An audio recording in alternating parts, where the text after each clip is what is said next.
सभी को नमस्कार। ज्योग्राफिकल पिवट के प्लेटफॉर्म पे आज पुनः आपका स्वागत। आज हम जिस टॉपिक पे बात कर रहे हैं वो है वोल्केनिसिटी, ज्वालामुखी क्रिया। देखिए, हम लोगों ने अंतर्जात और बहिर्जात बल किए और उसके बाद हमने भूकंप तक हम लोग पहुंच गए थे।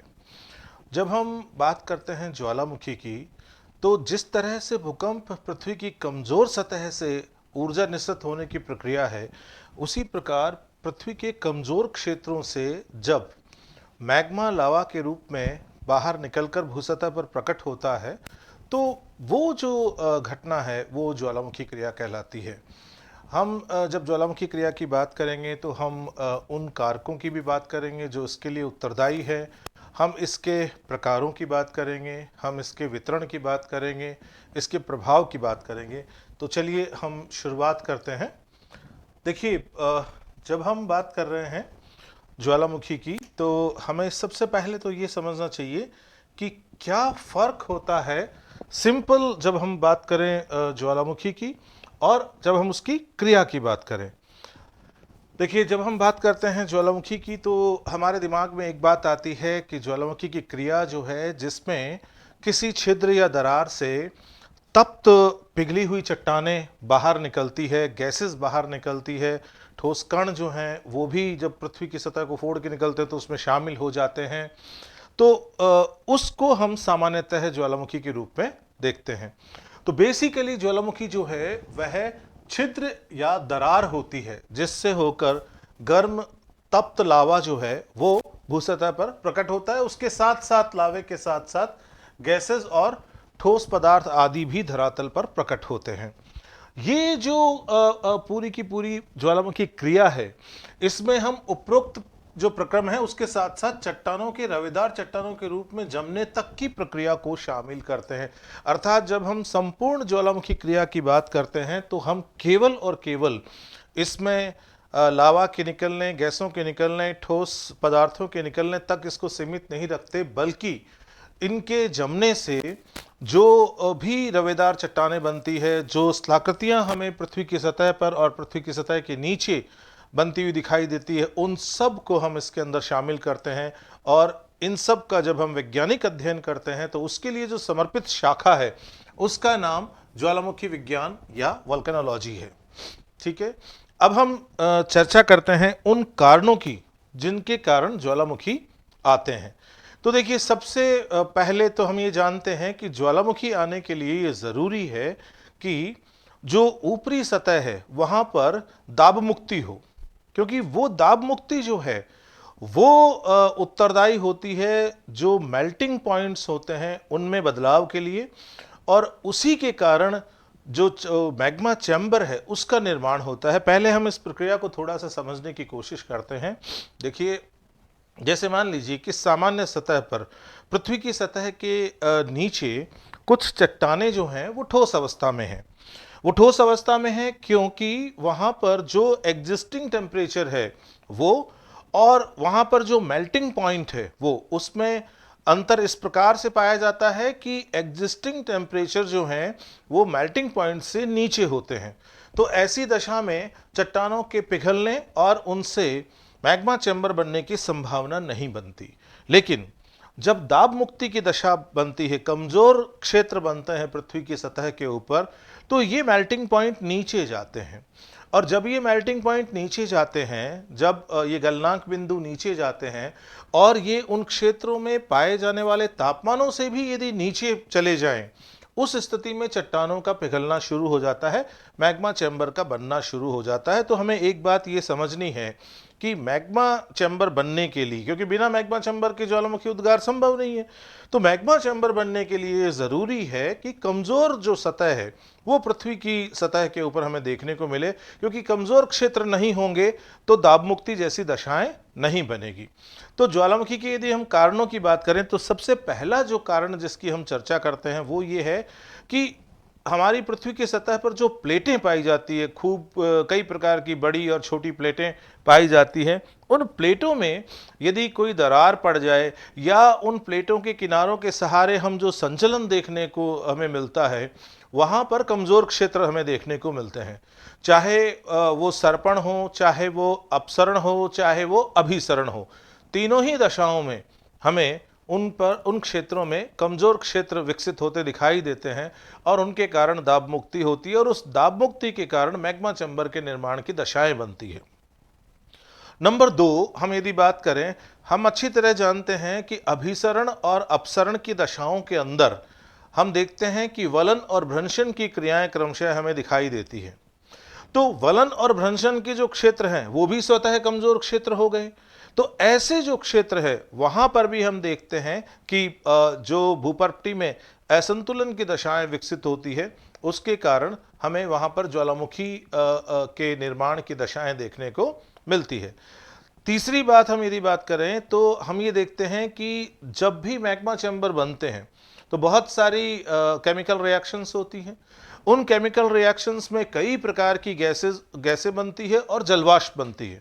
इनका जबरदस्त दाब जो है वो काम करता है और उस दाब के कारण भी हम ये देखते हैं कि ज्वालामुखी उद्गार के लिए आदर्श दशाएं बनती है। तो हमने इसकी बात कर ली, हमने इसकी बात कर ली, हमने इसकी बात कर ली, और अब जो चीज आती है वो ये आती है कि जब ये चट्टानें पिघलती है, हम देखते हैं कि जब मैग्मा चैम्बर बनता है और चट्टानें पिघलती है, तो चट्टानें यदि पिघलेगी इसका मतलब वो ठोस अवस्था से द्रव अवस्था में आ रही है। और हम बहुत अच्छी तरह जानते हैं कि ऐसी दशा में आयतन संबंधी परिवर्तन आते हैं, अर्थात जब ठोस चट्टानें द्रवित होती हैं तो उनके आयतनों में वृद्धि होती है, और यदि आयतनों में वृद्धि होती है तो निश्चित रूप से वो बाहर की ओर जोर मारेगी।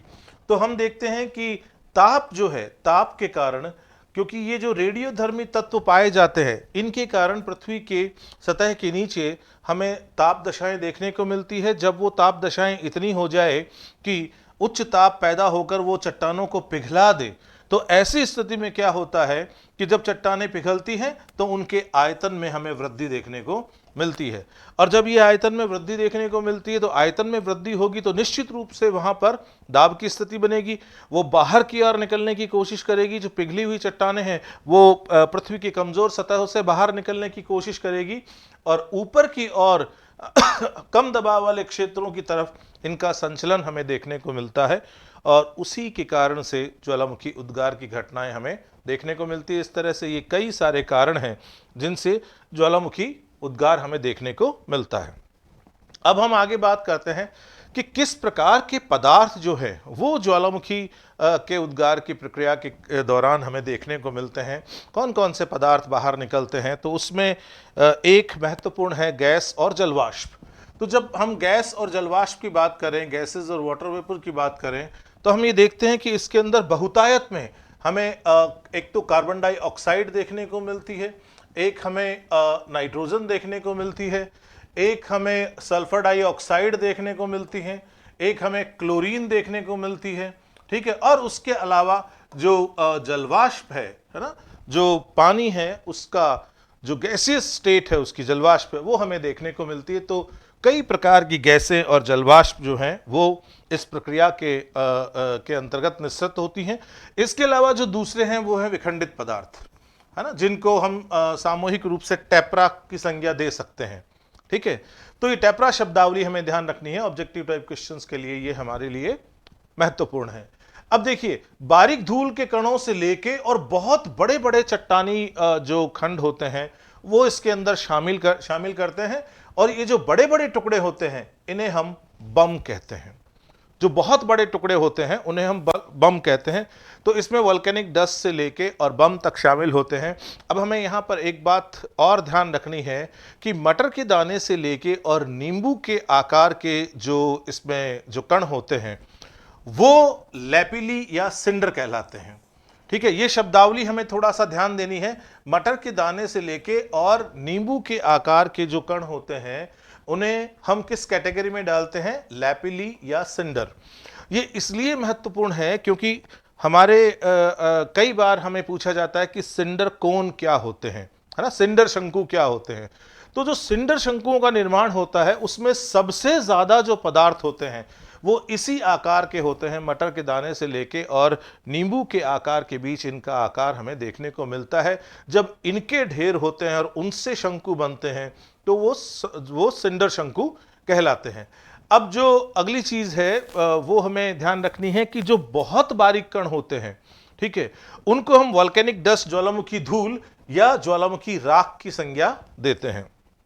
तो इस प्रकार हमने देखा कि कई आकार के जो ठोस पदार्थ, विखंडित पदार्थ जो हैं वो बाहर निकलते हैं और इन विखंडित पदार्थों को सामूहिक रूप से हम टेप्रा की संज्ञा देते हैं। इसमें जो बहुत बड़े बड़े आकार के जो पदार्थ होते हैं उन्हें हम बम कहते हैं। जो बहुत छोटे आकार के होते हैं हम उनको वॉल्केनिक डस्ट कहते हैं, या हम उनको ज्वालामुखी राख की संज्ञा भी देते हैं। ज्वालामुखी धूल कह सकते हैं, ज्वालामुखी राख कह सकते हैं। मटर के दाने से लेके और नींबू के आकार के जो कण होते हैं, टुकड़े होते हैं, उनको हम लैपिली या सिंडर की संज्ञा देते हैं। तो ये शब्दावलियां हमें यहाँ पर ध्यान रखनी है। और उसके बाद में एक और जो सबसे महत्वपूर्ण है, सबसे बड़ी मात्रा में निकलता है, वो है लावा पदार्थ। ठीक है, तो ये लावा जो है ये क्या है, मैग्मा जब पृथ्वी की सतह पर प्रकट हो जाता है तो उसे ही हम लावा की संज्ञा दे देते हैं। ये पिघली हुई चट्टानों का रूप होता है जिसे हम लावा कहते हैं। और इन पिघली हुई चट्टानों वाला भाग जो है वो सिलिका के प्रतिशत के आधार पर दो प्रकार में बांटा जाता है। और ये जो प्रकार हैं ये है, एक एसिडिक लावा और दूसरा है बेसिक लावा, है ना। तो इसको अम्ल प्रधान लावा कह देते हैं और दूसरे को हम पैठिक या क्षारीय लावा कह देते हैं। ये जो अम्ल प्रधान लावा जो होते हैं ये इनके जो रंग होते हैं अम्ल प्रधान लावा के, वो हल्के होते हैं और इनका घनत्व कम होता है, लेकिन ये गाढ़े होते हैं। अब यदि ये गाढ़े होंगे तो इनके जमने की गति धीमी होगी और ये कम गति से फैलेंगे। स्वाभाविक है, क्योंकि गाढ़ापन ज्यादा है तो धीरे धीरे फैलेंगे, है ना। धीरे धीरे फैलने के साथ वो धीरे धीरे ठंडे होंगे। ठीक है, तो ये इनके हल्के रंग होते हैं, घनत्व कम पाया जाता है और इनकी जो विस्कोसिटी होती है, गाढ़ापन होता है, वो बहुत ज्यादा होता है। गलनांक बिंदु जो होते हैं इनके वो भी उच्च होते हैं। और इस प्रकार के जो लावा होते हैं जिनको हम अम्लीय लावा कहते हैं, उनमें सिलिका कंटेंट जो होता है, सिलिका की मात्रा जो होती है वो हमें अधिक देखने को मिलती है। हमने ये कहा कि ये गाढ़े होते हैं, ठीक है, इनके गलनांक बिंदु ऊंचे होते हैं, तो स्वाभाविक है कि इनके ठंडे होने की जो दरें हैं वो धीमी होगी। ठीक है, तो ये धीरे धीरे ठंडा होता है इस प्रकार का लावा, और जब वो धीरे धीरे ठंडा होगा वो कम फैलेगा। ठीक है, तो स्वाभाविक है कि वो लावा शंकु का निर्माण करेगा। ये लावा कोन्स बनाते हैं और जब ये लावा कोन्स बहुत बड़े बड़े आकार के होते हैं तो उन्हें हम ज्वालामुखी पर्वतों की संज्ञा देते हैं। अब देखिए, जब हम बात करें पैठिक या क्षारीय लावा की, तो एक बात तो तय हो गई कि इसमें क्योंकि सिलिका की मात्रा ज्यादा होती है तो इसमें सिलिका की मात्रा कम होगी। तो सिलिका की मात्रा कम है, इसका मतलब कि इसका जो रंग है वो गहरा होगा, है ना। सिलिका हल्का तत्व है, उसका रंग भी हल्का होता है, इसलिए यदि सिलिका की प्रधानता होगी लावे में तो उस लावे का रंग भी हल्का होगा, घनत्व भी कम होगा। यहां चूंकि सिलिका कंटेंट कम है तो रंग जो है वो भी गहरा होगा और घनत्व भी अधिक होंगे, लेकिन इनका जो गाढ़ापन है वो अम्लीय लावा की तुलना में कम होता है। गलनांक बिंदु भी उनकी तुलना में नीचे होते हैं, इसलिए ये जल्दी से फैल जाता है। ठीक है, और जल्दी से फैल जाने के कारण कोन ना बनाकर ये गुंबद बनाते हैं, शील्ड बनाते हैं। ठीक है, ये लावा मैदान बनाते हैं, ये लावा के बहुत विस्तृत पठार बनाते हैं। तो सिलिका की कमी के कारण शीघ्र जमकर ठोस रूप धारण कर लेते हैं, क्योंकि गाढ़ापन कम होने से ज्यादा बड़े भाग में फैलते हैं, इसलिए शंकु बनने की संभावना नहीं रहती, बल्कि ज्वालामुखी गुंबद और लावा शील्ड जो है वो हमें देखने को मिलती है। जैसे यहां पर इस डायग्राम में देखिए आप, यहां पर ये जो कोन हमें दिखाई दे रहा है, ये जो शेप है, ठीक है, ये बेसिकली शंकु आकार है। ठीक है, तो ये तीव्र ढालू सतह होगी, क्योंकि शंकु है तो ये ढालू सतह है, ये काफी तीव्र होगी, स्लोप जो होंगे वो काफी तीखे होंगे। और हम ये देखेंगे कि गाढ़ा लावा जो दूर तक नहीं फैलता है, यही कारण है कि ये शंकु के आकार में एकत्र होकर जमा होते हैं और इन्हीं के जो बड़े रूप हैं वो ज्वालामुखी पर्वत कहलाते हैं। लेकिन जब क्षारीय लावा होता है तो वो विस्तृत लावा पेटी के रूप में हमें देखने को मिलता है, फैला हुआ होता है। तो ऐसे केस में हम ये देखते हैं कि बजाय शंकु के ये लावा गुंबद या लावा शील्ड जो है वो यहाँ हमें बनती हुई दिखाई देती है। कारण ये है कम गाढ़ा होने के कारण वो ज़्यादा दूरी में फैलता है, और ज़्यादा दूरी में फैलने के कारण उसकी ऊंचाई तो कम होती है लेकिन क्षेत्रीय विस्तार ज़्यादा होता है। और ऐसे जब फैल कर वो जमता है तो जो स्थलाकृतियाँ बनती है वो शील्ड या गुंबद के रूप में जानी जाती है। अब देखिए हम बात करें ज्वालामुखी के अंगों की, ठीक है। तो सबसे पहला जो हम बात करें यदि अंगों की, तो हम एक ज्वालामुखी शंकु का उदाहरण लेकर भी हम यहाँ पर बहुत सारे अंग देख सकते हैं। तो ज्वालामुखी जो शंकु है, वोल्केनिक कोन है ना, हम ये देखते हैं कि जब वोल्केनिक कोन बनते हैं तो अक्सर हमें नालिका उद्भेदन देखने को मिलता है, ठीक है। उस केस में हमें वोल्केनिक कोन्स के अच्छे उदाहरण देखने को मिलते हैं। इसमें ज्वालामुखी पदार्थ निस्सृत होकर ज्वालामुखी छिद्र के चारों ओर जमा हो जाते हैं, और जब वो ज्वालामुखी छिद्र के चारों ओर जमा होते हैं तीक्ष्ण ढाल वाले शंक्वाकार आकार में वो डिपॉजिट्स हमें देखने को मिलते हैं, निक्षेप देखने को मिलते हैं। तो ज्वालामुखी शंकु जो है वो बनते हैं, और जब ये बहुत बड़े बड़े होते हैं, जब ये शंकु काफ़ी आकार में बड़े होते हैं, तो हम इनको वोल्केनिक माउंटेन या ज्वालामुखी पर्वतों की संज्ञा देते हैं। यहाँ पर इस डायग्राम में देखिए, ये जो आपको दिखाई दे रहा है, ये जो दिखाई दे रहा है क्षेत्र है ना, जिसका संबंध नीचे मैग्मा चैम्बर से है ना, इसका संबंध नीचे मैग्मा चैम्बर से है। बेसिकली इसे हम वेंट या वोल्केनिक पाइप कहते हैं, इसे हम वेंट या वोल्केनिक पाइप कहते हैं। और ये जो भाग ऊपर है, ठीक है, जो हमें ऊपर दिखाई दे रहा है, इसे हम ग्रीवा की संज्ञा भी देते हैं। नैक जिसको हम कहते हैं, गर्दन जो है ग्रीवा, उसकी संज्ञा भी हम देते हैं। ये जो पूरी आकृति है इसको हम शंकु कहते हैं, ये ज्वालामुखी शंकु कहलाता है। यहां पर आपको ये जो वोल्केनिक पाइप का ऊपर वाला भाग है, इसको हम ज्वालामुखी छिद्र या क्राटर कहते हैं, क्राटर की संज्ञा देते हैं इसको हम ये देखते हैं कि इस छिद्र से होते हुए लावा, ठोस पदार्थ और गैसेस जो हैं वो बाहर निकलती है। इसमें ये गैसेस हैं जो आपको ऊपर दिखाई दे रही हैं, ये पायरोक्लास्टिक और ऐश मटेरियल है, अर्थात ठोस कण व राख है, जिसमें अलग अलग आकार के कण हमें देखने को मिल सकते हैं, जैसा कि हमने थोड़ी देर पहले ही स्लाइड में देखा था। अब देखो, जब हम अंग की बात करें तो इस शंकु, जैसे हमने कहा कि हम शंकु का उदाहरण लेके हम बहुत सारे अंग देखेंगे, तो इसमें सबसे पहले हम बात करेंगे वोल्केनिक होल की। वोल्केनिक होल बेसिकली क्या होता है, वोल्केनिक पाइप का जो सबसे ऊपर वाला भाग होता है वो होता है जिससे जो ज्वालामुखी पदार्थ निस्सृत होते हैं। तो ज्वालामुखी शंकु के ऊपर लगभग बीच में एक छिद्र होता है, और इसी को हम वोल्केनिक छिद्र कहते हैं, जिससे होकर ज्वालामुखी पदार्थ जो है वो भूसतह पर प्रकट होता है। अब हम बात करते हैं ज्वालामुखी पाइप, वोल्केनिक वेंट या उस नली की जिसका संबंध मैग्मा चैम्बर से होता है। तो ये जो नली होती है, ज्वालामुखी छिद्र का संबंध ये धरातल के नीचे भूगर्भ में मैग्मा चैम्बर से करती है ये, ठीक है।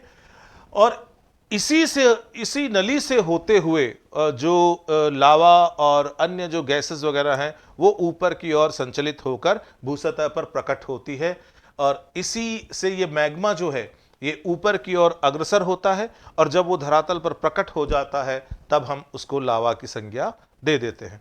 अब देखिए, हमने ज्वालामुखी छिद्र की बात करी, इसी से संबंधित है जो है वो है ज्वालामुखी का मुख या क्रैटर, ठीक है। और इसी का जो और विस्तृत रूप है वो होता है काल्डेरा, ठीक है। तो जब हम क्रैटर की बात करें तो क्रैटर से हमारा संबंध क्या है कि ज्वालामुखी का छिद्र जब बड़ा हो जाता है तो उसे ही हम ज्वालामुखी का मुख या क्रैटर कह देते हैं, ठीक है।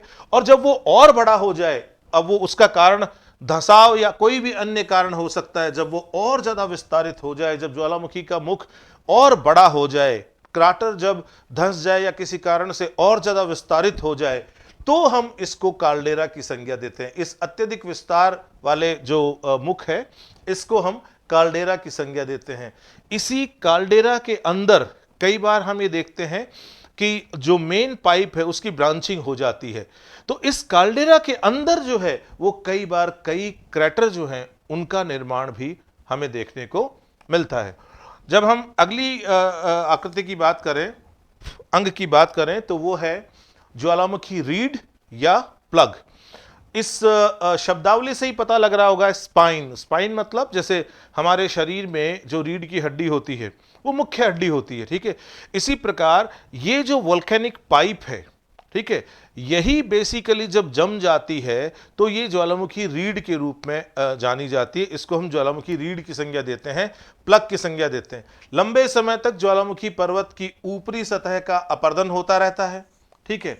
अब जब उसका ऊपरी सतह का अपर्दन होगा तो हम ये देखेंगे कि जो वोल्केनिक पाइप है उसमें जो पदार्थ जमा होंगे वो थोड़ी धीमी गति से ठंडे होंगे, तो उनका उनका जो मेटामॉर्फिज्म है वो अच्छा होगा, उनकी हार्डनेस अच्छी होगी।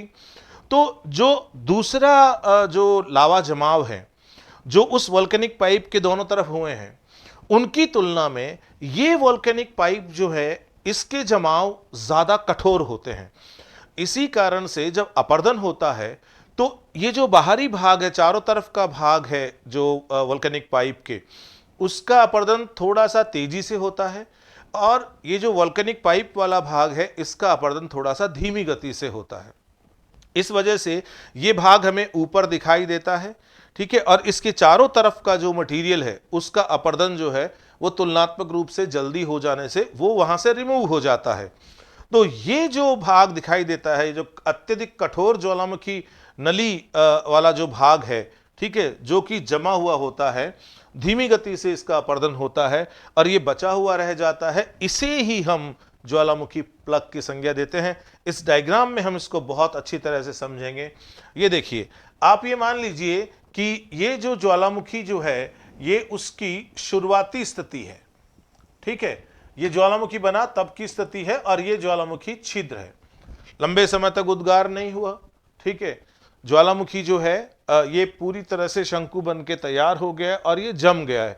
इवन इसका जो वोल्केनिक पाइप है वो भी जम गया है। अब जब इसका अपर्दन होता है तो इसका जब अपर्दन होगा तो ये वाला जो पाइप वाला हिस्सा है, जैसा कि मैंने आपको बताया कि ये धीमी गति से ठंडा होकर जब जमता है तो इसकी हार्डनेस ये जो लावा जमाव है उनकी तुलना में ज्यादा होती है, ठीक है। तो इस वजह से इसका अपर्दन जो है वो धीमी गति से होगा, बजाय कि जो आसपास के क्षेत्रों के लावा जमाव है। तो हम देखेंगे कि बाद में धीरे धीरे क्या होगा, जब अपर्दन होगा तो स्थिति ये बनेगी कि ये वाला जो भाग है ये तो रह गया, ठीक है, और बाकी वाला भाग है वो अपर्दित हो गया, ये वाला भाग भी रह गया, है ना, और बाकी वाला भाग अपर्दित हो गया, और ये वाला जो भाग है ये भी रह गया। इसका मतलब कि ये वाला भाग जो है ये यहां ऊपर अलग से दिखाई दे रहा है, नहीं दे रहा। और ये क्यों रह गया? क्योंकि ये भाग ज्यादा कठोर होने से इसका अपर्दन धीमी गति से हुआ। इसका अपर्दन केवल इतना हुआ, तब तक आसपास वालों का अपर्दन जो है वो यहां तक हो गया, ठीक है। तो ये वाला जो भाग है ये अलग से ऊपर दिखाई देगा, ठीक है, और यही जो है ज्वालामुखी प्लग कहलाता है और इसे ही ज्वालामुखी की रीढ़ कहा जाता है।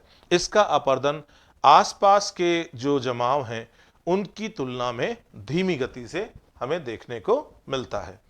अब देखिए, हम आगे बात करें तो यहां पर देखो हमें ये देखने को मिल रहा है कि ये ज्वालामुखी कोन की स्थिति थी, ठीक है। यहां पर हमने देखा कि क्रैटर का विकास हुआ, और जब किसी भी कारण से ये क्रैटर जो है धंसाव के कारण या किसी अन्य कारण से ये बहुत ज्यादा विस्तारित हो गया, जब ये बहुत ज्यादा विस्तारित हो गया तब हमने इसको संज्ञा दी काल्डेरा, ठीक है। और जैसा कि मैंने आपको भी थोड़ी देर पहले भी कहा था कि कई बार क्या होता है कि मेन जो वोल्केनिक पाइप है उससे कई सब्सिडरी पाइप्स निकलती हैं, ठीक है। तो उनके कारण क्या होता है, इस काल्डेरा में कई बार हमें कई क्रैटर जो हैं वो विकसित हुए दिखाई देते हैं। तो कई बार बहुत बड़े काल्डेरा के अंदर हमें कई छोटे छोटे क्रैटर दिखाई देते हैं, और ये जो क्रैटर हैं, ये क्रैटर जो हैं इनके सहारे सहारे हमें यहां पर वोल्केनिक कोन्स जो हैं उनका निर्माण भी देखने को मिलता है। और ध्यान रखने की बात यह है कि ये सब काल्डेरा के अंदर हो रहा है, ठीक है। ये जो काल्डेरा वाला भाग है इसके अंदर हो रहा है। जैसे यहां पर आपको देखो ये मेन जो वोल्केनिक पाइप है उसकी ब्रांचेस आपको दिखाई दे रही है। इस तरह से जब कई ब्रांचेस हो जाती हैं तो हर एक ब्रांच का अपना एक ज्वालामुखी छिद्र जो है वो विकसित होता है। बाद में वो धीरे धीरे धीरे क्रैटर के रूप में बदल जाता है और वो जो क्रैटर है उसके चारों तरफ जब ज्वालामुखी पदार्थों का जमाव होता है तो कई छोटे छोटे ज्वालामुखी शंकु काल्डेरा के अंदर बनते हुए दिखाई देते हैं। इसलिए हमें कई बार बड़े काल्डेरा के अंदर कई संख्या में क्रैटर और ज्वालामुखी शंकु जो है वो भी देखने को मिलते हैं। अब देखिए हम बात करें ज्वालामुखी के प्रकारों की। अभी तक हम ज्वालामुखी के अंगों की बात कर रहे थे, अब हम ज्वालामुखी के प्रकार की बात करेंगे। जब हम किसी भी विषय में जब हम प्रकारों की बात करें, टाइप्स की बात करें, ठीक है, क्लासिफिकेशन की बात करें, हमेशा हमारा ध्यान होना चाहिए कि उसका बेसिस क्या है, उसका आधार क्या है। यदि हम अलग अलग आधार लेकर वर्गीकरण करें तो कई प्रकार के वर्गीकरण संभव हो सकते हैं। जैसे यहां पर हम देखें जो पहला वर्गीकरण हम कर रहे हैं वो कर रहे हैं उद्गार के आधार पर, on the basis of eruption, है ना। उद्गार के आधार पर कैसा उद्गार हो रहा है, तो हमें दो तरह के उद्गार देखने को मिलते हैं। एक केंद्रीय उद्भेदन जिसको हम सेंट्रल इरप्शन बोलते हैं और एक दरारी उद्भेदन जिसको हम फिशर इरप्शन बोलते हैं, ठीक है। तो ये दो मोटे प्रकार हमें देखने को मिलते हैं उद्गार के आधार पे।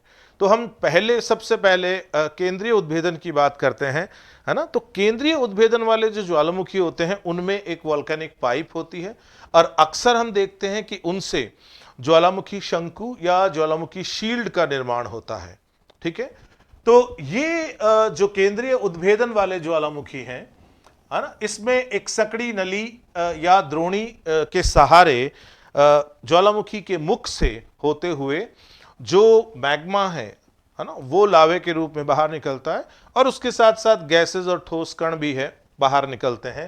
तो हम ये देखते हैं कि यहाँ पर जो वोल्केनिक छिद्र बनता है और वो वोल्केनिक छिद्र जो है ना, वो क्राटर कहलाता है। और वो क्राटर जब बहुत बड़ा हो जाता है तो उसे ही हम कॉल्डेरा कहते हैं, जिसकी चर्चा हमने अभी पहले की थी। तो एक छिद्र के सहारे ही सारा का सारे पदार्थ बाहर निकल रहे हैं, विखंडित पदार्थ भी बाहर निकल रहे हैं, गैस भी बाहर निकल रही है, लावा भी बाहर निकल रहा है। और कई बार इसमें इतना ज्यादा फोर्स होता है कि उसके कारण वो भूसतह का जो ऊपरी भाग जहां से बाहर निकलता है उसको वो तोड़फोड़ करता है और बहुत ही भयंकर धमाके के साथ ये धरातल पर प्रकट होते हैं। और जब ये प्रकट होते हैं एकदम से बहुत बड़ी मात्रा में ज्वालामुखी डस्ट और बहुत सारी तरह की गैसेस निकलती हैं, जिससे वो जो पूरा का पूरा उस वहाँ का आकाश है वो धुएं में सन जाता है, गैसेस के धुएं में और धूलि कणों में सन जाता है। और उसी के कारण से हमें वहाँ घनघोर बादल छाए हुए दिखाई देते हैं, ठीक है। और हम आगे देखते हैं कि ये जो निश्चित पदार्थ है जब ये जमा होते हैं वोल्केनिक पाइप के चारों तरफ तो ये ज्वालामुखी शंकु या ज्वालामुखी पर्वतों का निर्माण करते हैं। इस प्रकार के उद्भेदन में हमें ये भी देखने को मिलता है कि ये जो उद्भेदन होते हैं जिसमें बहुत ज़्यादा बड़ी मात्रा में ऊर्जा होती है और बहुत तेजी से बहुत संकड़े भाग से जब ये लावा और अन्य पदार्थ बाहर निकलने की कोशिश करते हैं, ये भूसतह में तोड़फोड़ करते हैं, तो भूमि की सतह में कंपन पैदा होते हैं। अर्थात इस प्रकार के ज्वालामुखी उद्गार के साथ कई बार भयंकर भूकंप भी हमें देखने को मिलते हैं। और हमने कई बार देखा है कि जब समुद्री भागों में इस प्रकार के उद्गार होते हैं तो कई बार बहुत शक्तिशाली सुनामी भी विकसित होती हैं। अब हम देखते हैं कि इनकी इंटेंसिटी के आधार पे, तीव्रता के आधार पे हम ये देखते हैं कि कई प्रकार के ज्वालामुखी हमें देखने को मिलते हैं, या यूं कहें कि हम अलग अलग उदाहरणों के आधार पर नाम लेकर और अलग अलग कैटेगरीज जो हैं वो इनकी बनाते हैं। तो इसमें हम देखते हैं हवाइयन, स्ट्रैम्बोलियन, वल्केनियन, विसुवियन और पीलियन प्रकार के ज्वालामुखी जो हैं वो इसके उदाहरण हैं। और हम ये देखते हैं कि यहाँ जो क्रम दिया हुआ है हवाइयन, स्ट्रैम्बोलियन, वल्केनियन, विसुवियन और पीलियन, ये बेसिकली ये क्रम जो है, ये क्रम तीव्रता के बढ़ते क्रम को दर्शा रहा है। जैसे आप यहाँ पे देखिए, ये एग्जाम्पल जो है यहाँ पे इस डायग्राम में, ये हवाईयन इरप्शन का एग्जाम्पल है। फिर आप यदि यहाँ देखो तो ये स्ट्रैम्बोलियन का एग्जाम्पल है, और ये वल्केनियन का एग्जाम्पल, और ये सबसे भयानक जो दिखाई दे रहा है आपको, ये पीलियन का एग्जाम्पल है। अगले डायग्राम में भी हम इसको और देख सकते हैं। देखिए जैसे यहाँ पर ये आइसलैंडिक इरप्शन है, जो बहुत दरारी उद्भेदन से, बहुत शांत उद्भेदन से होता है। यहां से नालिका उद्भेदन की बात शुरू कर रहे हैं, क्योंकि नालिका उद्भेदन को ही हम अभी पढ़ रहे थे। तो यहां पर देखिए, ये तुलनात्मक रूप से यदि हम इन सब में देखें तो ये सबसे शांत है हवाईयन टाइप। और आप यहां देखिएगा, जो क्रम आप यहां पर देखते हो, यहां ये क्रम हवाईयन, फिर स्ट्रैम्बोलियन, फिर वेसुवियन, वल्केनियन, फिर वेसुवियन, और फिर पीलियन। और इसी प्रकार आप ये देखना कि यहां पर आपको तीव्रता का क्रम भी दिखाई देगा। ये देखिए, ये हवाईयन है, तुलनात्मक रूप से ये काफी धीमा इरप्शन है। इसके बाद यदि आप देखें तो ये देखिए स्ट्रैम्बोलियन, देखिए है ना, थोड़ा सा इसमें ये ज्यादा एग्रेसिव है। फिर वल्केनियन देखिए, है ना, इसमें एग्रेशन और ज्यादा है, और ज्यादा ऊंचे बादल बन रहे हैं, और काफी विस्फोट के साथ में पदार्थ बाहर निकल रहे हैं। और जब आप पीलियन के एग्जाम्पल देखते हैं तो हम ये देखते हैं कि ये सबसे ज्यादा, इन सारी कैटेगरीज में सबसे ज्यादा भयंकर है, सबसे ज्यादा विस्फोट के साथ ये उद्गार हो रहा है। सबसे ऊंचे और घनघोर बादल जो हैं, गैस के बादल और वोल्केनिक डस्ट के बादल हमें यहां पर दिखाई देते हैं। ये देखिए आप यहां पर, हम जब शंकु की बात करें, केंद्रीय उद्भेदन से जो शंकु का निर्माण होता है, जब उनकी बात करें तो देखिए ये मुख्य नली है, ठीक है, जिसका संपर्क जो है वो मैग्मा चैम्बर से है नीचे, ठीक है। और ये जो है, ये हमारा मुख्य शंकु है ना, ये हमारा मूल शंकु है।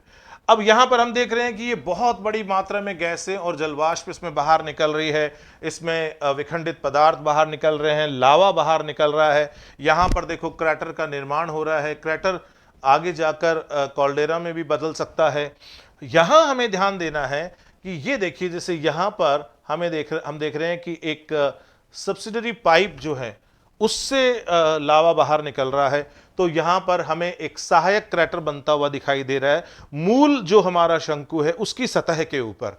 इसी प्रकार जैसे यहां पर आप और पाइप देख रहे हैं, और उसके सहारे आप ये देख रहे हैं कि यहां पर एक शंकु का निर्माण हो रहा है ना। और ये शंकु जो है, ये मूल पाइप से नहीं बन रहा है, मूल शंकु हमारा ये है, ठीक है। ये मूल पाइप जो है उससे एक दूसरी पाइप निकल रही है, तो उसको पोषण जो है वो मूल पाइप से ही मिल रहा है, ठीक है। इसीलिए हम इसको पराश्रित या परपोषित शंकु की संज्ञा देते हैं, हम इसको पैरासाइटिक कोन की संज्ञा देते हैं। तो हमने यहां पर देखा कि यहां पर हमने सब्सिडरी क्रैटर देखे, सहायक क्रैटर देखे। सहायक क्रैटर के साथ में सहायक शंकु जो है उनका निर्माण भी होता है। हमने यहां पर पराश्रित शंकु देखे, हमने यहां पर मूल शंकु के निर्माण को देखा, और हमने यहां पर देखा कि किस तरह से जो मुख्य नलिका है उसकी ब्रांचिंग हो सकती है ना। और ये जो है ये मूल क्रैटर है ना, और ये मूल क्रैटर जो है ये मुख्य शंकु के लगभग बीच में आपको दिखाई देगा। अब देखिए, जब हम आगे बात करते हैं दरारी उद्भेदन की, ठीक है, तो फिशर इरप्शन, तो फिशर का मतलब होता है दरार, ठीक है, उसके सहारे इस तरह के इरप्शन होते हैं। तो आप जानते हैं कि जो प्लेटों की अपसरण की गतियां हैं, ठीक है, उन अपसरण की गतियों में हम देखते हैं कि मिड ओशियनिक जो रिजेस है ना, जो मध्य महासागरीय कटके हैं, उनके दोनों तरफ जो प्लेटें हैं वो एक दूसरे से दूर जा रही हैं, तो वो अपसरण के मूवमेंट है ना। और इस प्रकार के अपसरण के जब मूवमेंट होते हैं तो दरारें विकसित होती है। उन दरारों के सहारे कमजोर क्षेत्र बनते हैं, नीचे मैग्मा चैम्बर बनते हैं, और फिर दरारी उद्भेदन होता है, जिससे मध्य महासागरीय कटकों का निर्माण होता है, ठीक है। ये उसी का एक उदाहरण है। तो यहां ज्वालामुखी पदार्थ में गैसों की मात्रा तुलनात्मक रूप से कम पाई जाती है, केंद्रीय उद्भेदन में हमें गैसों की मात्रा ज्यादा देखने को मिलती है। लावा धरातल में दरारों के सहारे बाहर आता है, धीमी धीमी गति से बाहर आता है, इसीलिए प्राय शांत होते हैं। जैसे वोल्केनिक, जैसे हमने जो सेंट्रल इरप्शन देखा, केंद्रीय उद्भेदन देखा, वो काफी विस्फोट के साथ होता है, अक्सर उसमें हमें भयंकर विस्फोट देखने को मिलते हैं। लेकिन यहां पर उद्भेदन जो होता है वो काफी शांत दशाओं में होता है, शांत रूप से आकर धरातल पर विस्तृत भाग में फैल जाता है, काफी बड़े भाग में फैलता है। इसलिए शंकु नहीं बनेंगे बल्कि इसमें लावा शील्ड बनेंगे, लावा प्लेट्यू बनेंगे। ठीक है, ठोस होकर लावा मैदान बनते हैं और लावा पठार का निर्माण होता है। इसके उदाहरण हम यदि देखें तो यूएस में कोलंबिया का पठार है, हमारे भारत के अंदर दक्कन का पठार इसका अच्छा उदाहरण है। अब देखिए ये जो है, या तो इसमें कई मल्टीपल पाइप हो सकती है या फिर इनके सहारे दरारें हो सकती है और ये सतह पर इनका जमाव हो जाता है। कई बार जब नदी द्वारा लावा परत के अपर्दन होता है तो उससे उच्चावच के कटाव से प्रारंभिक चट्टानें जो हैं, है ना, ये जो प्रारंभिक चट्टानें हैं जिनके ऊपर ये सतह है, लावे की सतह बनी, वो कई बार जो है वापस प्रकट हो जाती है, क्योंकि ये जो लावा की परत है इसका नदी द्वारा धीमी धीमी गति से अपर्दन होता रहता है और इस अपर्दन के कारण कई बार तली में जो प्रारंभिक चट्टानें हैं वो पुनः हमें प्रकट होती दिखाई देती हैं। अब हम बात करते हैं उद्गार की अवधि के आधार पे। ठीक है, अभी हमने उद्गार के प्रकार के आधार पे देखा था और अब हम जो क्लासिफिकेशन देख रहे हैं वो उद्गार की अवधि के आधार पे। उद्गार की अवधि से हमारा तात्पर्य है कि उद्गार लगातार हो रहा है या रुक रुक के हो रहा है या कभी हुआ और बाद में अब निकट जो इतिहास है उसमें नहीं हो रहा है। ठीक है, ऐसी दशाएं हमें देखने को मिलती है। इस तरह के उदाहरण हमें भूसतह पर ज्वालामुखियों के देखने को मिलते हैं। हम ये देखते हैं कि इसमें जो पहली कैटेगरी है वो है एक्टिव वोल्केनो, और हम इसका निर्धारण कैसे करते हैं इन तमाम जो प्रकार है उनका। हम देखते हैं कि दो उद्गारों के बीच का अवकाश कैसा है। ठीक है, यदि लगातार बार बार उद्गार हो रहे हैं तो वो होगा जागृत या एक्टिव वोल्केनो, है ना, जागृत ज्वालामुखी होंगे। यदि हम ये देखते हैं कि उसमें काफी लंबा इंटरवल है, ठीक है, लेकिन फिर भी हम देख रहे हैं कि उद्गार वापस हो रहा है, तो हम उसको डॉर्मेंट या प्रसुप्त की श्रेणी में रखते हैं। और जब निकट इतिहास में हम देखते हैं कि कोई उद्गार नहीं हुआ तो मान लेते हैं कि अब ये शांत ज्वालामुखी की कैटेगरी में आता है। लेकिन जब शांत ज्वालामुखी में हमें फिर कोई इंटरवल के बाद में यदि उद्गार दिखाई दे तो हम फिर उसको वापस प्रसुप्त की श्रेणी में ही रखेंगे। तो देखिए, जब हम बात करते हैं एक्टिव वोल्केनो की तो इसमें क्या होता है, जैसे लावा है, गैस है, विखंडित पदार्थ है, ये सदैव निकलते रहते हैं। ठीक है, तो इनमें सदैव सक्रियता बनी रहती है और यही कारण है कि इनको कहते हैं जागृत। जागृत मतलब ये सोते नहीं, ये जागते ही रहते हैं, है ना। इसका मतलब इनमें सक्रियता लगातार बनी रहती है और इसीलिए इनको जागृत या सक्रिय ज्वालामुखी की श्रेणी में रखा जाता है। इटली में एटना और स्ट्रैम्बोली इसके अच्छे उदाहरण हैं। और स्ट्रैम्बोली जो है ना, आपने सुना होगा इसके बारे में कि इसे हम क्या करते हैं, क्या कहते हैं, जो भूमध्य सागर है हमारा उसका लाइट हाउस कहते हैं, उसका प्रकाश स्तंभ कहते हैं। ठीक है, क्यों कहते हैं, क्योंकि ये लगातार इसमें उद्गार होते रहते हैं, लगातार इसमें तप्त लाल चमकता हुआ मैग्मा जो है ना, वो लावे के रूप में बाहर प्रकट होता रहता है। और इसीलिए हम इसको संज्ञा देते हैं स्ट्रैम्बोली को कि यह है भूमध्य सागर का प्रकाश स्तंभ है। इसकी अवस्थिति जो है वो लिपारी आइलैंड जो है ना, भूमध्य सागर में एक आइलैंड है लिपारी, उसके ऊपर ये ज्वालामुखी अवस्थित है स्ट्रैम्बोली। अब हम बात करते हैं प्रसुप्त या डॉर्मेंट वोल्केनो की। तो हम ये देखते हैं कि इनके स्वभाव और उद्भेदन के समय के बारे में भविष्यवाणी जो है वो तो नहीं की जा सकती, लेकिन हम ये देखते हैं कि वो कुछ कुछ इंटरवल के बाद में बार बार उनमें उद्गार देखने को मिलता है। शांत पीरियड आता है, फिर उसमें उद्गार देखने को मिलता है। तो ये कुछ समय शांत रहकर ये पुनः उद्भेदन दर्शाते हैं। ठीक है, तो सक्रियता नहीं है, लगातार सक्रिय नहीं है, बीच में शांत काल यहां पर देखने को मिल रहा है, इसलिए सक्रिय ज्वालामुखी की श्रेणी में नहीं आते। ये क्या होता है कि जैसे ये सोए हुए हैं फिर जाग जाते हैं, फिर सो जाते हैं, फिर जाग जाते हैं। तो ये प्रसुप्त ज्वालामुखी जो है, इसका सबसे अच्छा उदाहरण है वेसुवियस, इटली का जो वेसुवियस ज्वालामुखी है। इसके अलावा आप ये देखें कि जो इंडोनेशिया का क्राकातोआ है वो भी इसका एक अच्छा एग्जाम्पल है। फिर हम देखते हैं शांत ज्वालामुखी, है ना। अब शांत है, हम ये मानते हैं ये एक्सटिंक्ट है, मतलब अब इनमें उद्गार नहीं होगा। ठीक है, यदि उद्गार हो गया तो फिर हम उनको प्रसुप्त की श्रेणी में डाल देंगे।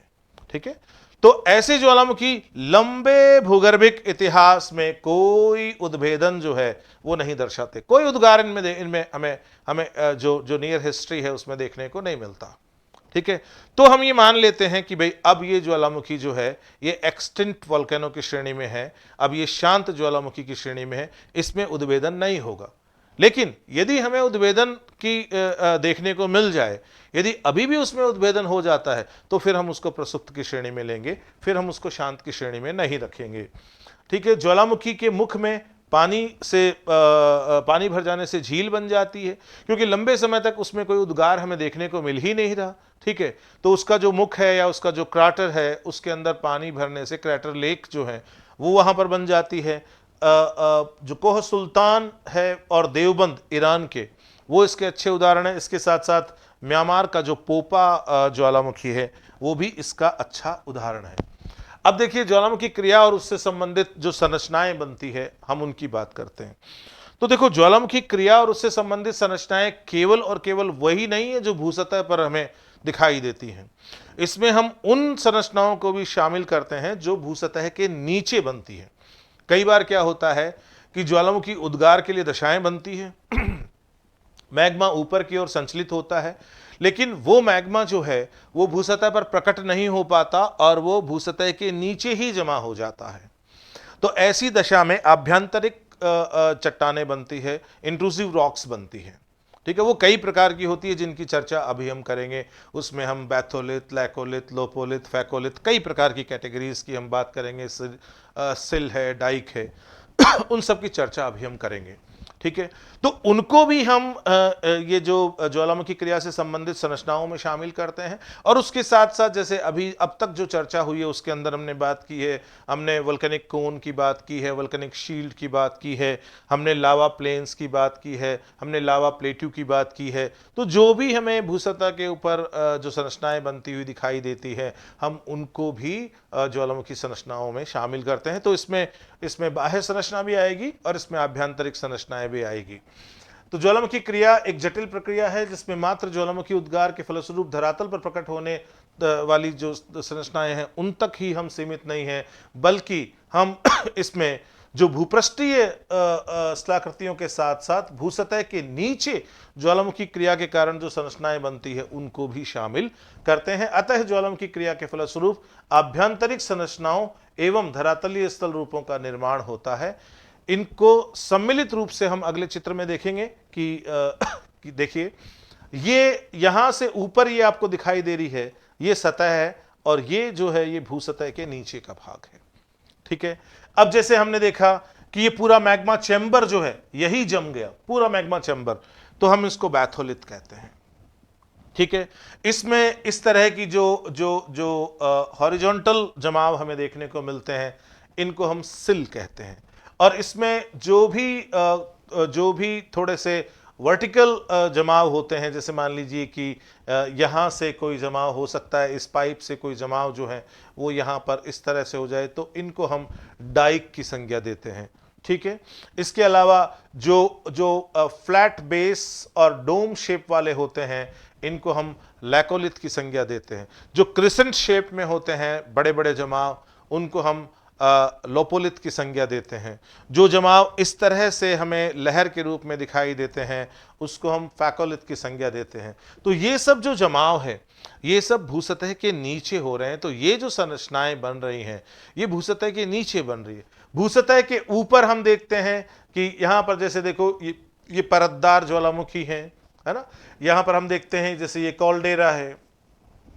ठीक है, ये ज्वालामुखी गुंबद है, ये ज्वालामुखी शंकु है, ये वोल्केनिक नैक है, या जिसको कहें कि वोल्केनिक प्लग है। तो ये जो संरचनाएं हैं ये पृथ्वी की सतह के ऊपर बनती हैं। तो हम ये देखते हैं इस एक ही डायग्राम में हम ये देख रहे हैं कि जो पृथ्वी की सतह के ऊपर संरचनाएं बन रही है, जो ज्वालामुखी क्रिया से संबंधित है, वो भी सम्मिलित है ज्वालामुखी संरचनाओं के अंदर, और वो भी सम्मिलित है जो भूसतह के नीचे बन रही हैं। इस डायग्राम में देखिए, हम बात करेंगे आभ्यंतरिक संरचनाओं की, जो इंट्रूसिव फीचर्स हैं उनकी बात करेंगे। जैसा कि मैंने कहा आपसे अभी कि कई बार ऐसा होता है कि मैग्मा जो है ऊपर की ओर संचलित होता है, लेकिन वो भूसतह पर प्रकट नहीं होता, वो अंदर ही जमा हो जाता है। कई बार ये होता है कि उसका कुछ भाग जो है वो लावे के रूप में प्रकट हो जाता है, लेकिन कुछ भाग जो है वो अंदर ही भूसतह के नीचे ही जमा हो जाता है। इस प्रकार से जो चट्टानें बनती है वो बेसिकली रवेदार चट्टानें होती हैं, क्योंकि इसमें ये धीमी गति से ठंडा होता है इसमें मैग्मा, और इसमें बहुत ही सुंदर रवे या क्रिस्टल्स जो हैं वो इसमें बनते हैं। अब देखिए यहाँ पर जैसे ये पूरा मैग्मा चैम्बर जो है, जब ये पूरा मैग्मा चैम्बर ही जम जाता है तो हम इसको बैथोलिथ की संज्ञा देते हैं, ठीक है। और जब जब काफ़ी बड़े बड़े आकार के जमाव होते हैं जिनके बेस जो होते हैं वो फ्लैट होते हैं और ऊपर से डोम शेप होती है, हम इनको लैकोलिथ की संज्ञा देते हैं। कई बार ये जो बड़े बड़े जमाव ये अर्धचंद्र के रूप में या क्रिसेंट या सॉसर के शेप में होते हैं, तो हम इनको लोपोलिथ की संज्ञा देते हैं। ये जो क्षैतिज जमाव होते हैं, क्षैतिज जमाव, ठीक है, इनको हम सिल कहते हैं। और ये जो ऊर्ध्व जमाव हैं, जो वर्टिकल डिपॉजिट्स हैं, ठीक है, ये डाइक कहलाते हैं, ठीक है। और इसके अंदर आप ये देखो कि ये जो लहर के रूप में आपको जमाव दिखाई दे रहे हैं, ठीक है, जिसमें हमें एंटीक्लाइंस और सिंक्लाइंस देखने को मिलते हैं, इन्हें फैकोलिथ कहा जाता है। तो ये सारी की सारी संरचनाएं हैं जो हमें पृथ्वी की सतह के नीचे ज्वालामुखी क्रिया के कारण बनती हुई दिखाई देती है। तो देखिए कभी कभी जो मैग्मा है वो कई कारणों से भूपृष्ठ पर प्रकट नहीं हो पाता, बल्कि वो भूसतह के नीचे ही जमा हो जाता है और धीरे धीरे वो ठोस चट्टानों में तब्दील हो जाता है। और इसी से ये आभ्यंतरिक या आंतरिक संरचनाएं बनती है, जिसमें batholith, laccolith, lopolith, phacolith, dyke, sill और शीट आदि को शामिल किया जाता है, जिन सब की चर्चा अभी हमने की। अब देखिए जब हम बात करें बाह्य और धरातलीय जो हमारी संरचनाएं हैं, स्थलाकृतियां हैं, एक्सट्रूसिव जो स्ट्रक्चर्स हैं, जब हम उनकी बात करें तो हम देखते हैं कि केंद्रीय विस्फोट के द्वारा जो बनते हैं उसमें सबसे इंपॉर्टेंट है ज्वालामुखी शंकु। और ये शंकु कई प्रकार के होते हैं। जब शुरू में हम विखंडित पदार्थों की बात कर रहे थे तो मैंने आपका ध्यान केंद्रित किया था कि इसमें मटर के दाने से लेके और नींबू के आकार के दाने वाले जो विखंडित पदार्थ हैं उनको सम्मिलित रूप से हम लैपिली या सिंडर कहते हैं। तो जब उनका जमाव ज्यादा बड़ी मात्रा में होता है तो कम ऊंचे आकार के शंकु बनते हैं। इनमें हमें ज्वालामुखी राख भी देखने को मिलती है, हमें विखंडित पदार्थ जो मिलते हैं उसमें प्राथमिकता से जो होते हैं वो सिंडर आकार के होते हैं, ठीक है। तो इसमें तरल पदार्थ जो होते हैं उनका योगदान बहुत कम होता है। लावा जो होता है तरल अवस्था में उसका योगदान बहुत कम होता है। जोरेल्लो इसका बहुत अच्छा उदाहरण है, मैक्सिको का ज्वालामुखी है, बहुत अच्छा उदाहरण है सिंडर शंकु का। और जो कैमिगविन है फिलीपींस का, वो भी सिंडर शंकु का बहुत अच्छा उदाहरण है। तो ये जो सिंडर या जो राख शंकु है, ठीक है, इसमें हमें जो सबसे ज़्यादा ध्यान देने की बात है वो ये है कि इसमें सबसे ज़्यादा जो विखंडित पदार्थ जो जमा होते हैं शंकु के रूप में, उनका आकार मटर के दाने से नींबू के आकार के बराबर होता है। इसमें ज्वालामुखी राख की भी मात्रा ठीक ठाक होती है, लेकिन इसमें तरल मैग्मा की मात्रा बहुत ही कम पाई जाती है, ठीक है। इनके जो ढाल होते हैं वो हमें तीव्र देखने को मिलते हैं। तो हमें इस बात का ध्यान रखना है कि जो सिंडर कोन्स होते हैं उनके जो स्लोप्स होते हैं वो काफ़ी तीक्ष्ण होते हैं, काफ़ी ज़्यादा ये खड़े होते हैं, ठीक है। अब हम बात करते हैं आगे मिश्रित शंकु की। मिश्रित शंकु नाम से ही जैसे पता लग रहा है कंपोजिट कोन। कंपोजिट कोन का मतलब ये होगा कि इसमें एक तो मेन शंकु होगा ही होगा, ठीक है, ये उसका क्राटर है। इसके अलावा हम ये देखते हैं कि इसमें सहायक शंकु जिसको हम सब्सिडरी कोन कहते हैं, और ये सब्सिडरी क्राटर है। यहाँ पे जहाँ पर सब्सिडरी कोन बनेगा वहाँ सब्सिडरी क्राटर भी होगा, सहायक क्राटर भी बनेगा जहाँ सहायक शंकु बनेगा, ठीक है। तो हम ये देखते हैं कि इसके अंदर मुख्य जो शंकु है उसकी सतह के ऊपर हमें कई प्रकार के दूसरे शंकु जो हैं वो भी दिखाई देते हैं। और ये तभी संभव है जब जो मूल हमारी वोल्केनिक पाइप है उससे कई ब्रांचेस निकल जाएं, और वो ब्रांचेस जो हैं, है ना, वो स्वतंत्र पाइप के रूप में पदार्थों को ले जाकर और वो हमारा जो मूल शंकु है उसकी सतह पर ही वो नए ज्वालामुखी छिद्र और क्रैटर का निर्माण करे और उसके चारों तरफ जब ज्वालामुखी पदार्थों का जमाव होता है तो उससे सहायक शंकु बनते हैं। तो इस तरह से एक ऐसा शंकु जिसमें कई प्रकार के अन्य शंकु भी सतह पर दिखाई देते हैं, हम उसको सम्मिश्रित या मिश्रित शंकु की संज्ञा देते हैं। लावा और ज्वालामुखी धूल एवं विखंडित पदार्थों के क्रमबद्ध परतें इनमें पाई जाती है ना। देखिए यहाँ पर इस संरचना में हमें साफ साफ परतें दिखाई दे रही है। ठीक है, तो इस कंपोजिट शंकु में हमें कई प्रकार की जो ज्वालामुखी जमाव है उनकी लेयर्स हमें दिखाई देती हैं। ऊंचाई इनकी काफ़ी अधिक होती है। कंपोजिट शंकु बहुत ऊंचे ऊंचे होते हैं, ये ज्वालामुखी पर्वतों के सदृश होते हैं, बल्कि यूं कहें कि बहुत सारे ज्वालामुखी पर्वत जो हैं वो कंपोजिट शंकु के अच्छे उदाहरण हैं। इनमें एक के बाद एक परतों के साथ साथ शंकु सतह पर कई पारिपोषित और सहायक शंकु जो हैं वो बनते हैं। तो इसमें जो मूल शंकु है उसकी सतह पर हमें कई पैरासाइटिक जो कोन्स हैं वो दिखाई देते हैं, कई सब्सिडरी कोन्स हैं वो हमें दिखाई देते हैं। अर्थात मूल शंकु है उसकी सतह पर हमें कई अन्य शंकु, ज्वालामुखी शंकु है, उनके निर्माण हमें देखने को मिलते हैं। जापान का फ्यूजियामा, इक्वेडोर का कोटोपैक्सी, इटली का विसुवियस और फिलीपींस का मेयोन, ये इसके बहुत अच्छे उदाहरण हैं।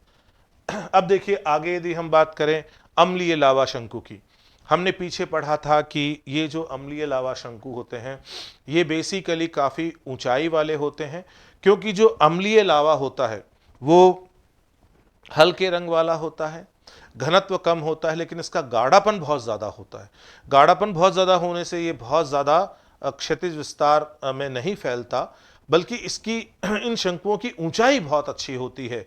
तो इस प्रकार के जो शंकु होते हैं जिनमें सिलिका की मात्रा बहुत अच्छी होती है ये अम्लीय लावा शंकु कहलाते हैं। क्षारीय लावा शंकु में सिलिका की मात्रा जो है वो अम्लीय लावा शंकुओं की तुलना में कम देखने को मिलती है। सिलिका कम होने के कारण ही ये जो क्षारीय लावा है गहरे रंग का होता है, इसका घनत्व भी अधिक होता है, इसका गाढ़ापन कम होने से ये काफ़ी ज़्यादा फैल जाता है, इनके गलनांक भी अम्लीय लावा की तुलना में कम होते हैं, इसलिए इनसे जो शंकु बनते हैं ठीक है वो ज़्यादा ऊंचे नहीं होते और ज़्यादातर इनसे लावा शील्ड बनती है, इनसे लावा पठार बनते हैं।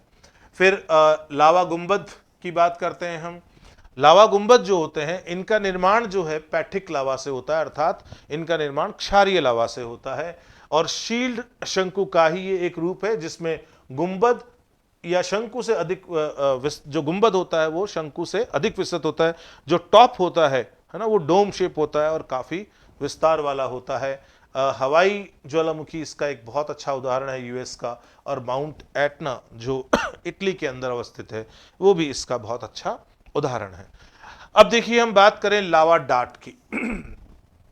तो जो लावा डॉट होती है हम देखते हैं कि शांत ज्वालामुखी जो शंकु ज्वालामुखी की नली में ठोस लावे का जमाव होता है, होना ही होना है ना, क्योंकि अब उससे उद्गार नहीं हो रहा तो जो नलिका है वो खुद भी जम जाती है, उसमें भी जो पदार्थ है वो जम जाते हैं।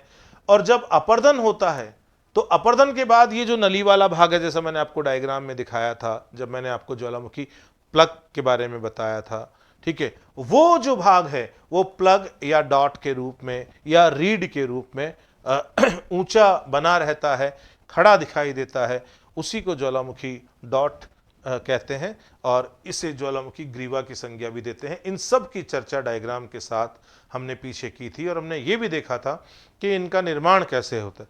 इसके अलावा हमने ज्वालामुखी छिद्र, क्रैटर और काल्डेरा जो है उसके बारे में भी पढ़ा था। हमें पता है कि ज्वालामुखी की जो पाइप होती है उसके सबसे ऊपर वाला भाग है वो ज्वालामुखी छिद्र कहलाता है। जब उसका थोड़ा सा विस्तार हो जाता है तो वो क्रैटर का रूप ले लेता है, और जब क्रैटर धंसाव के कारण या किसी अन्य कारण से बहुत ज़्यादा विस्तारित हो जाता है तब हम उसको काल्डेरा की संज्ञा देते हैं। यहाँ पर अब हम दरारी उद्भेदन के द्वारा जो संरचनाएं बनती हैं हम उनकी बात करेंगे, उन जो संरचनाओं की बात करेंगे।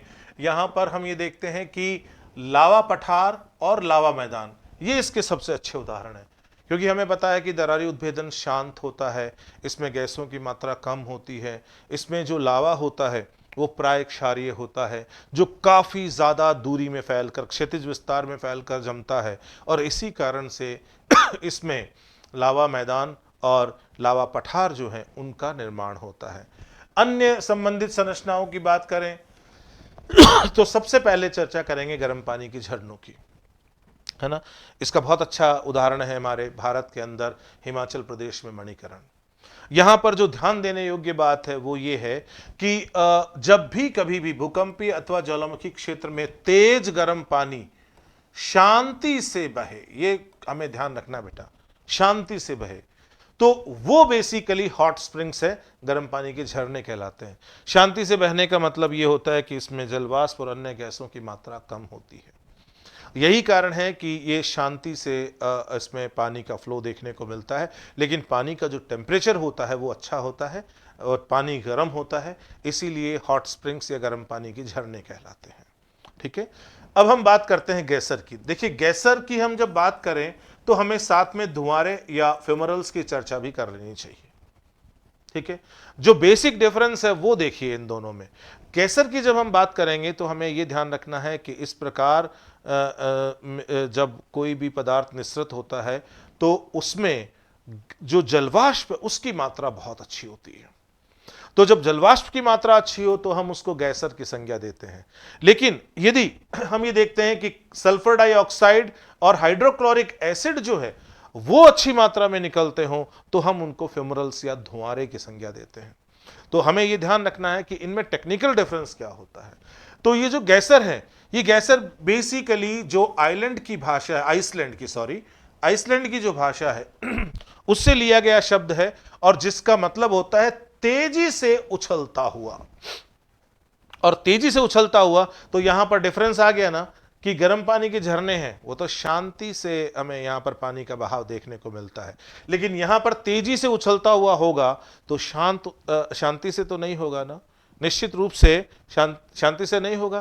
कारण क्या है? कारण यह है कि बहुत बढ़िया मात्रा में इसमें गर्म पानी के साथ में वाटर वेपर होती है, जलवाष्प होती है। ठीक है, और यही कारण है कि फुहारे छूटते हैं इनसे, है ना, और विस्फोट के रूप में वो बाहर निकलते हैं और इसी को हम गैसर की संज्ञा देते हैं। इन्हें प्राकृतिक फुहारे भी कहते हैं, है ना, कि भाई ये तो बेसिकली नेचुरल गैसर्स हैं। ठीक है, प्राकृतिक रूप से ये फुहारे के जैसे हैं। आइसलैंड में गैसर बहुत मात्रा में मिलते हैं। आपको पता भी होगा कि हमारे जो भूतपूर्व राष्ट्रपति कलाम साहब है वो जब आइसलैंड गए थे तो उन्होंने देखा था कि यहाँ भूतापीय जो ऊर्जा है ना, उसका विकास कैसे हो रहा है। ठीक है, तो हम जानते हैं कि जिस देश के अंदर, जिस आइसलैंड के अंदर इतनी बड़ी मात्रा में गैसर्स होंगे वहां भूतापीय ऊर्जा जो है उसकी संभावना तो होनी स्वाभाविक है। ठीक है, उत्तरी अमेरिका में येलोस्टोन नेशनल पार्क है एक, वहां पर भी आपको बहुत बड़ी मात्रा में गैसर्स दिखाई देंगे और तिब्बत में भी हमें गैसर्स की अच्छी संख्या देखने को मिलती है। अब देखिए हम बात करेंगे फेमरल्स की। आपने सुना होगा ए वैली ऑफ 10,000 स्मोक्स, है ना, 10,000 जो धुआंरे हैं, है ना, उनके क्षेत्र को ये संज्ञा दी जाती है। ये वही धुआंरे हैं जब गैसर जो है उसमें जलवाष्प हो और जलवाष्प के साथ यदि हम ये देखें कि अच्छी मात्रा में सल्फर डाइऑक्साइड और हाइड्रोक्लोरिक एसिड भी हो तो फिर हम उसको गैसर नहीं कहेंगे, हम उसको संज्ञा देंगे फेमरल्स, है ना, या धुआंरे। तो गैसर में जलवाष्प के साथ साथ यदि आपको सल्फर डाइऑक्साइड SO2 और उसके साथ साथ में हाइड्रोक्लोरिक एसिड HCl भी यदि आपको देखने को मिले तो फिर आप उसको गैसर की संज्ञा नहीं दोगे, आप उसको धुआंरे या फेमरल की संज्ञा दोगे। अलास्का आप सब जानते हैं ये US का एक प्रांत है।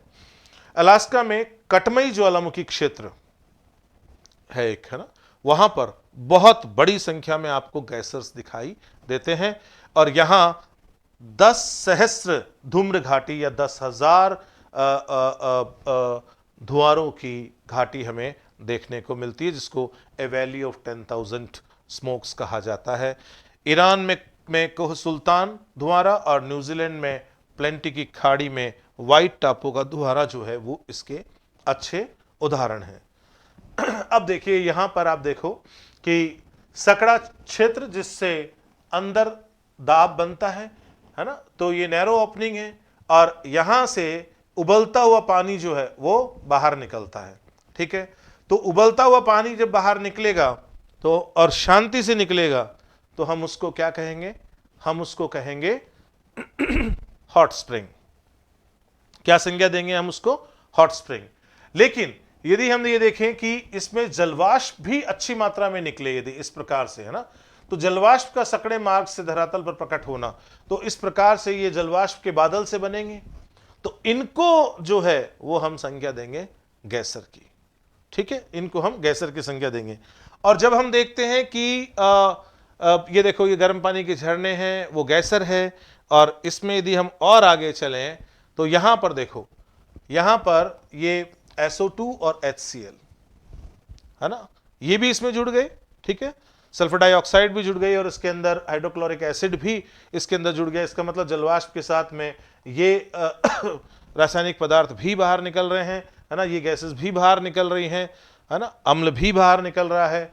तो हम उसको गैसर ना कह के हम उसको फ्यूमरल कहेंगे, हम इसको धुआंरा कहेंगे। तो सल्फर के निक्षेप से सल्फोतारा का निर्माण होता है। ये जो आपको निक्षेप दिखाई दे रहे हैं इनको संज्ञा दी जाती है सल्फातारा। ठीक है, ये जो सल्फातारा जो है ये इन धुआरों के जो दोनों तरफ के भाग है वहां पर सल्फर के जमा होने से जो सतह बनती है उसको कहा जाता है सल्फातारा। ठीक है, तो हमें यहां दो बात ध्यान रखनी है कि इसके अंदर SO2 और HCl यदि निकलती है तो हम इसको गैसर नहीं कहेंगे, हम इसको धुआंरा कहेंगे, फ्यूमरल की श्रेणी में लेंगे। और यहाँ पर ये जो आपको सल्फर के डिपॉजिट्स दिखाई दे रहे हैं इनको सल्फातारा कहा जाता है, इसको हमें ध्यान रखना है। ज्वालामुखी के जो क्रियाएं होती है क्या प्रभाव पड़ता है, हम बहुत अच्छी तरह जानते हैं कि हम इनका प्रेडिक्शंस आज भी बहुत सटीकता से नहीं कर पाते हैं। ठीक है, यदि मान लो रिहायशी इलाका है और वहां पर ज्वालामुखी उद्गार होता है तो काफी जान माल की हानि जो है इससे हो सकती है, जिस प्रकार से भूकंप से हमें हानि देखने को मिलती है। और आप जानते हो कि ज्वालामुखी और भूकंप के क्षेत्र जो है वो ऑलमोस्ट एक जैसे हैं। ठीक है, इनसे कई प्रकार की जो रचनात्मक संरचनाएं हैं उनको क्षति पहुंचती है। जो भी सांस्कृतिक दृश्य भूमि का निर्माण मनुष्य करता है, जो इंस्टीट्यूशंस बनाता है, रेजिडेंशियल एरियाज डेवलप करता है, रोड है, रेलवे है, वो सब तहस नहस हो जाते हैं। रचनात्मक संरचनाएं जो उनको क्षति पहुंचती है ना। फिर हम ये देखते हैं कि इनसे यदि मान लो कि कोई नगरीय भाग है वो ज्वालामुखी के क्षेत्र बन जाएं, यदि वहां पर ज्वालामुखी उद्गार हो जाते हैं तो वो नगर के नगर पूरी तरह से नष्ट हो जाते हैं। इसके कारण स्थल भागों में विरूपण भी आ सकता है, असंतुलन भी आ सकता है। हम और आप अच्छी तरह जानते हैं कि ये असंतुलनकारी बलों का ही उदाहरण है। असंतुलनकारी बलों के अंदर जो आंतरिक बल है उनके अंदर अचानक आने वाले जो बल हैं उनकी श्रेणी में ही हम ज्वालामुखी को रखते हैं। बड़े पैमाने पर आग लग सकती है ना, स्वाभाविक है। तप्त जो मैग्मा जो है वो लावे के रूप में बाहर निकलता है तो वो सब कुछ तहस नहस कर देता है। ज्वालामुखी के उद्गार के साथ साथ हमें कई बार बड़े पैमाने पर हमें भूकंप की घटनाएं भी देखने को मिलती है। इस प्रकार की भूकंप की घटनाओं से बहुत सारी बार बहुत शक्तिशाली सुनामीज जो हैं वो भी महासागरीय भागों में विकसित होती हैं और उनसे तटीय भागों पर खूब जान माल का नुकसान हमें देखने को मिलता है। बड़े पैमाने पर वायुमंडल में एरोसोल का फैलाव हो जाता है और वायुमंडल प्रदूषित हो जाता है। हम जानते हैं कि जब ज्वालामुखी उद्गार होते हैं तो ज्वालामुखी राख है और बहुत सारी तरह की जो गैसेस हैं वो क्या करती हैं कि पूरे के पूरे आकाश में घनघोर बादल की तरह छा जाती हैं, विजिबिलिटी बहुत कम हो जाती है और वहाँ पर एयर क्वालिटी जो है वो भी काफ़ी पुअर हो जाती है, वायु यातायात भी बाधित हो सकते हैं। तो इस प्रकार से ज्वालामुखी के हमें कई प्रकार के प्रभाव देखने को मिलते हैं। जब हम ज्वालामुखी के वितरण की बात करें तो ज्वालामुखी के क्षेत्र जो हैं वो क्षेत्र आपको भूकंपीय क्षेत्रों से मेल खाते हुए दिखाई देंगे और यदि आप इन दोनों क्षेत्रों की बात करें तो ये ज़्यादातर जो क्षेत्र हैं वो पृथ्वी के ऊपर जो प्लेटें पाई जाती है, जो दृढ़ भूखंड पाए जाते हैं जिनमें संचलन देखने को मिलता है, उनके किनारे वाले भाग होते हैं जो या तो रचनात्मक किनारे होते हैं या विनाशात्मक किनारे होते हैं या संरक्षी किनारे होते हैं। ठीक है, ये जो क्षेत्र होते हैं ये कमजोर क्षेत्र होते हैं और इनके सहारे ज्वालामुखी उद्गार की घटनाएं हमें सर्वाधिक देखने को मिलती है। हम ये देखें कि विश्व मानचित्र के ऊपर प्रशांत महासागर की अग्नि वलय जो है वो ज्वालामुखी के वितरण की सबसे ज्यादा महत्वपूर्ण पेटी है। ये देखिए, ये पूरे भाग में आप देखिए, ये जो जितने भी आपको ये लाल किए हुए क्षेत्र दिखाई दे रहे हैं ये सारे के सारे ज्वालामुखी के क्षेत्र हैं। आप ये देखोगे कि पूरे विश्व मानचित्र पर संसार के सबसे ज्यादा ज्वालामुखी जो हैं उनका संकेंद्रण आपको इसी प्रशांत की अग्नि वलय में देखने को मिलेगा, पैसिफिक रिंग ऑफ फायर के साथ साथ देखने को मिलेगा।